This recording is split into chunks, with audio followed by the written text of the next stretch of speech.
Hey everybody, welcome to All Things Leland. I'm Bob Lazaro. Thanks for joining us.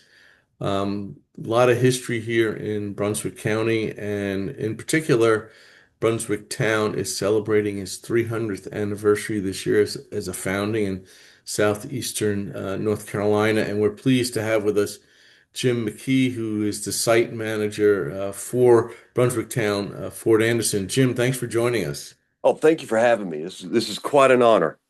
The honor is all ours. You know, a lot of people think of the South in terms of the Civil War, but there's a lot of great Revolutionary War history here as well. So maybe give us a little background on the founding of Brunswick Town up until 1776 when it was burned by the British.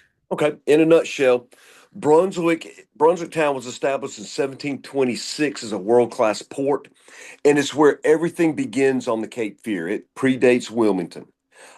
It would be the home of two royal governors, Arthur Dobbs and William Tryon, from 1758 to 1770. So that would make it the unofficial capital of North Carolina Mhm. in that time period.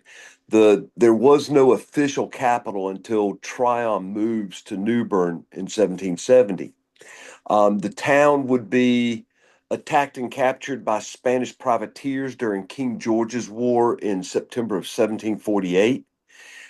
It would be the site of one of the first, if not the first, successful armed rebellions against British authority in America during the Stamp Act crisis in February of 1766.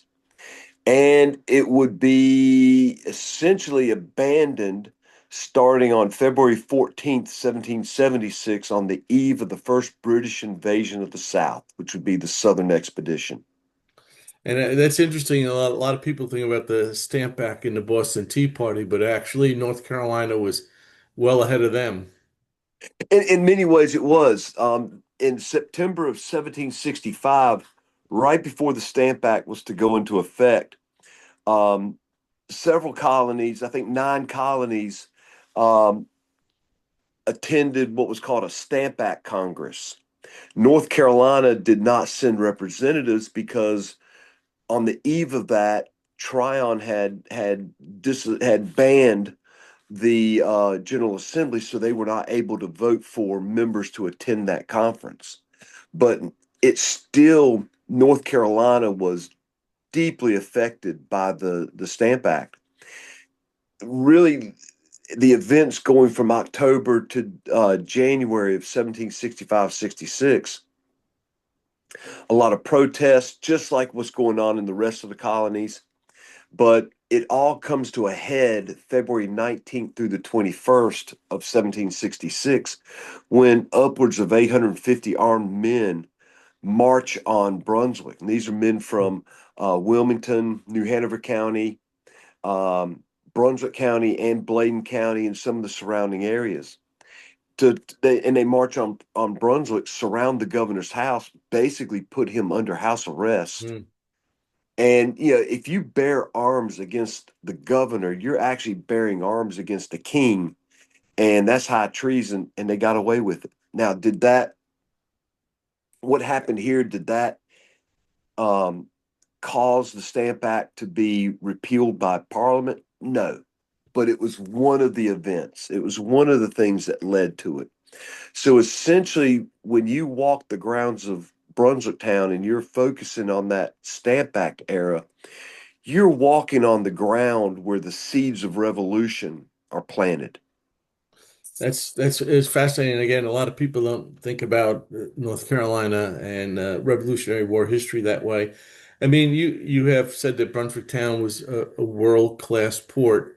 I mean, other Correct. than imports of things from Europe, what were we North Carolinians sending as exports out?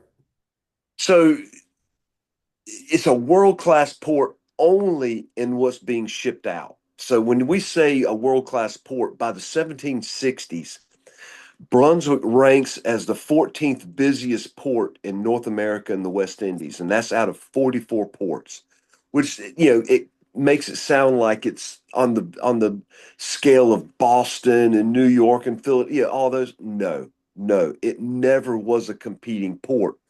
what made it so important was the sheer volume of pine tar that's being shipped out. Literally in the 18th century, more pine tar shipped out of Brunswick than anywhere else in the world. And that's called naval stores. Okay. Tar, pitch, turpentine, lumber, anything that can be derived from a longleaf or any pine tree Mhm. is naval stores. And just hundreds of thousands of barrels of tar is being shipped out of here. And I know in the presentation that you had made to the Newcomers Club, um, with excavation, some of the old piers and other facilities can be seen. Right. Only at low tide. Okay. But yes, we with the erosion that has occurred on the Cape Fear River since 2008, it has really uncovered a lot of cultural features that have been Mhm. buried for centuries. Okay. And it's starting in 2008, we discovered two wharfs, colonial wharfs, Roger Moore's wharf, which dates circa 1730, and then William Dry's wharf, circa 1740. Mhm. Dry's wharf is the wharf that was used by the Spaniards during the Spanish attack. Okay. Now, in the last few years, with field work going on with East in conjunction with East Carolina and the North Carolina Underwater Archaeology Unit, we've discovered possibly three more wharfs plus an entire wharf complex down on the southern end of the site. And we believe those are the wharves that were being used during the Revolutionary War. Okay. I mean, so in 1776, the British come and they essentially burned the town down. Well, they don't And burn it.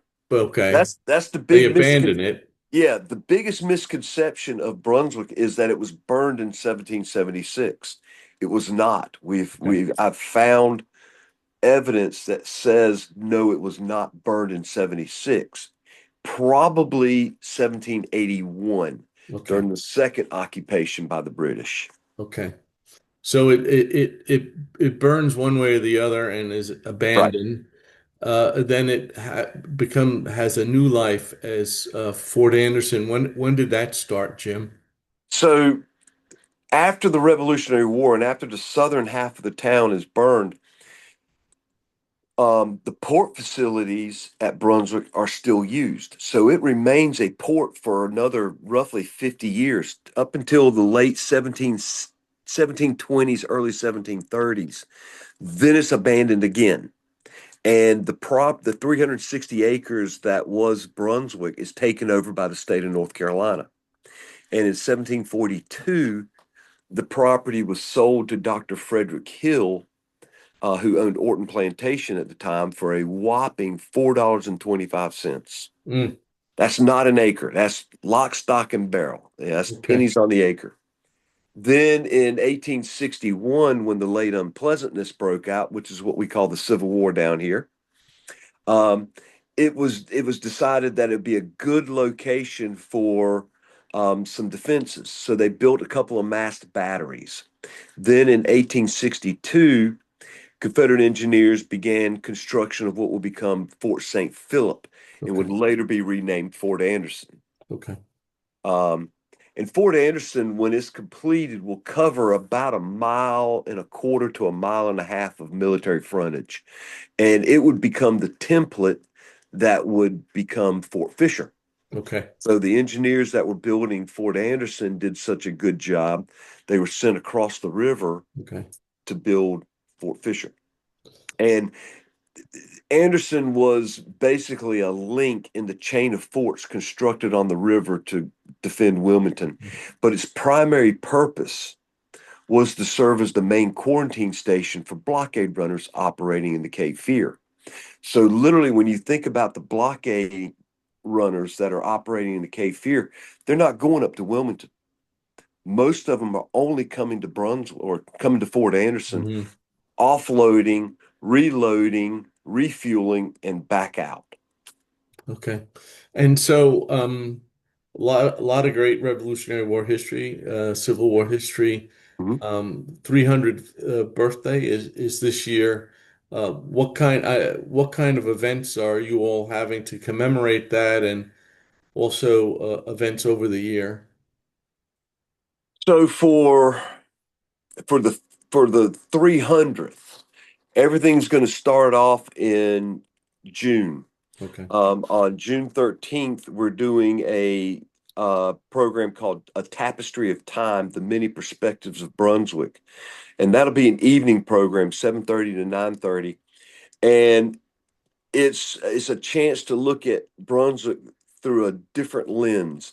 Um, we're going to be doing this in conjunction with UNCW, and some of the students are going to showcase their visions of Brunswick with a projection mapping program, and we'll Hmm. project these images on the walls of St. Philip's Anglican Okay. Church. That sounds great. That'll be fun. Yeah. And then June 17th, or excuse me, June 27th, we'll actually do the birthday. Okay, Uh, because the birthday is actually June 30th. But since okay, that's like on a Tuesday, no one's going okay. to come out here in the middle of the night. So No, June 27th, which is a Saturday, we'll be doing a program, which will be the 300th, from 4 to 8. And that's going to be, we're going to have a quintet out here doing music in the church. okay, They're actually gonna premiere an original, hopefully an original composition that they're gonna do just for Brunswick okay, 300th. We'll have living history programs going on during the day, and then that evening we'll have a fireworks show. okay. Wow, that's great. And all of this information will be up on the site's website. Correct. That'll be on the site's website and our Facebook page and all Okay. that. Yeah. And It, then all through um, this year, we've got all grades of America 250 programs that we're okay. going to be working on. Can you tell me a little bit about the Rice Festival? Because when I think of Yeah, North Carolina, the last thing you think about is rice, but it was a major crop here. correct. Now rice comes in with the in 1726 when the most of the people that settled the Cape Fear are from Goose Creek, South Carolina, which is just north of Charleston. So literally the lower Cape Fear is developed on the South Carolina plantation model, and they bring that rice cultivation with them. Now, prior to the revolution, rice isn't that big. You're talking only maybe 500 to 700 acres total being cultivated, but it's after the revolution that rice really takes off.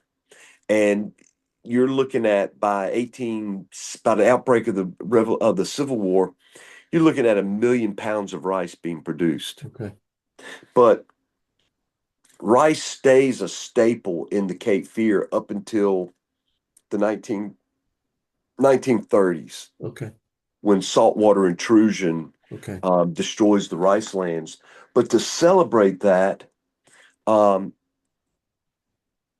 we have the North Carolina Rice Festival, which is held um, the first weekend in March, and it's being held here at Brunswick Town. Brunswick is now the official home of the North Carolina Rice Festival. Okay. And when we say Brunswick, it's Brunswick County. Brunswick County is the home because Okay. rice is grown all over. Okay. And even though it's primarily along the Cape Fear River and its tributaries, there's rice being grown in various places in the county. So it is truly a county-wide industry. But the celebration, the whole rice festival is nearly a week-long celebration of the Okay. culture.